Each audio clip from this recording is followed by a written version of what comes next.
masan phat pata mai pio pathim lo pi thangwen men lang tun tha phanin pathim lo pin ding bible chang simin pil khona chom khat ga nei ki mi ti we me thiu bung som ni langa chang som lali na he ga sim lang tin som langa thupi hla cha mi thum thulem zinem itil su te ku khoma nei cheng siama ho kuna pedo a kulgam hla a chi mang mi khat to bang hi aman khat chu talen nga pen khat talen ni a pen khat talen khat a pen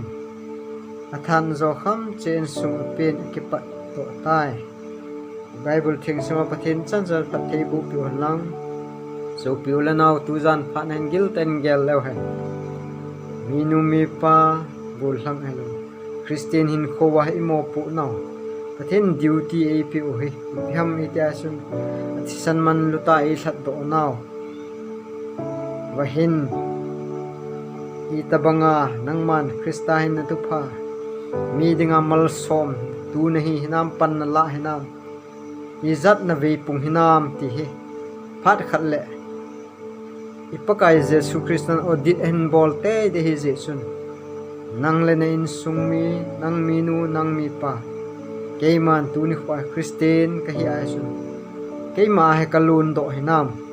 along do lo chu tui pi thi det set kitin hi tui pi thi hi naw he so ta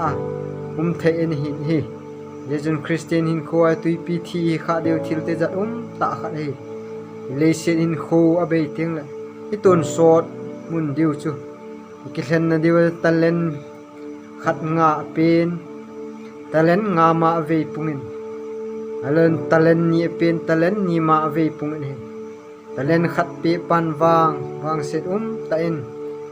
chang tom na chu simai chun Jesu pan na be hi polam muthima gapai mangun lang hi ko ma chun ka la ha gel na ding hi atin hi chang som thum na chun Jesun nang man mi pa te nang ma minu alo nunga gol hang na duty Christian in ko ai duty khe nunga in hi duty chu thangau mang ding hai lai nat na nei hi a hin hi nang ma hin na di ta Christian mi peng tha di ta Krishna nung zui ni hi ai chu pastor khel alo evangelist khel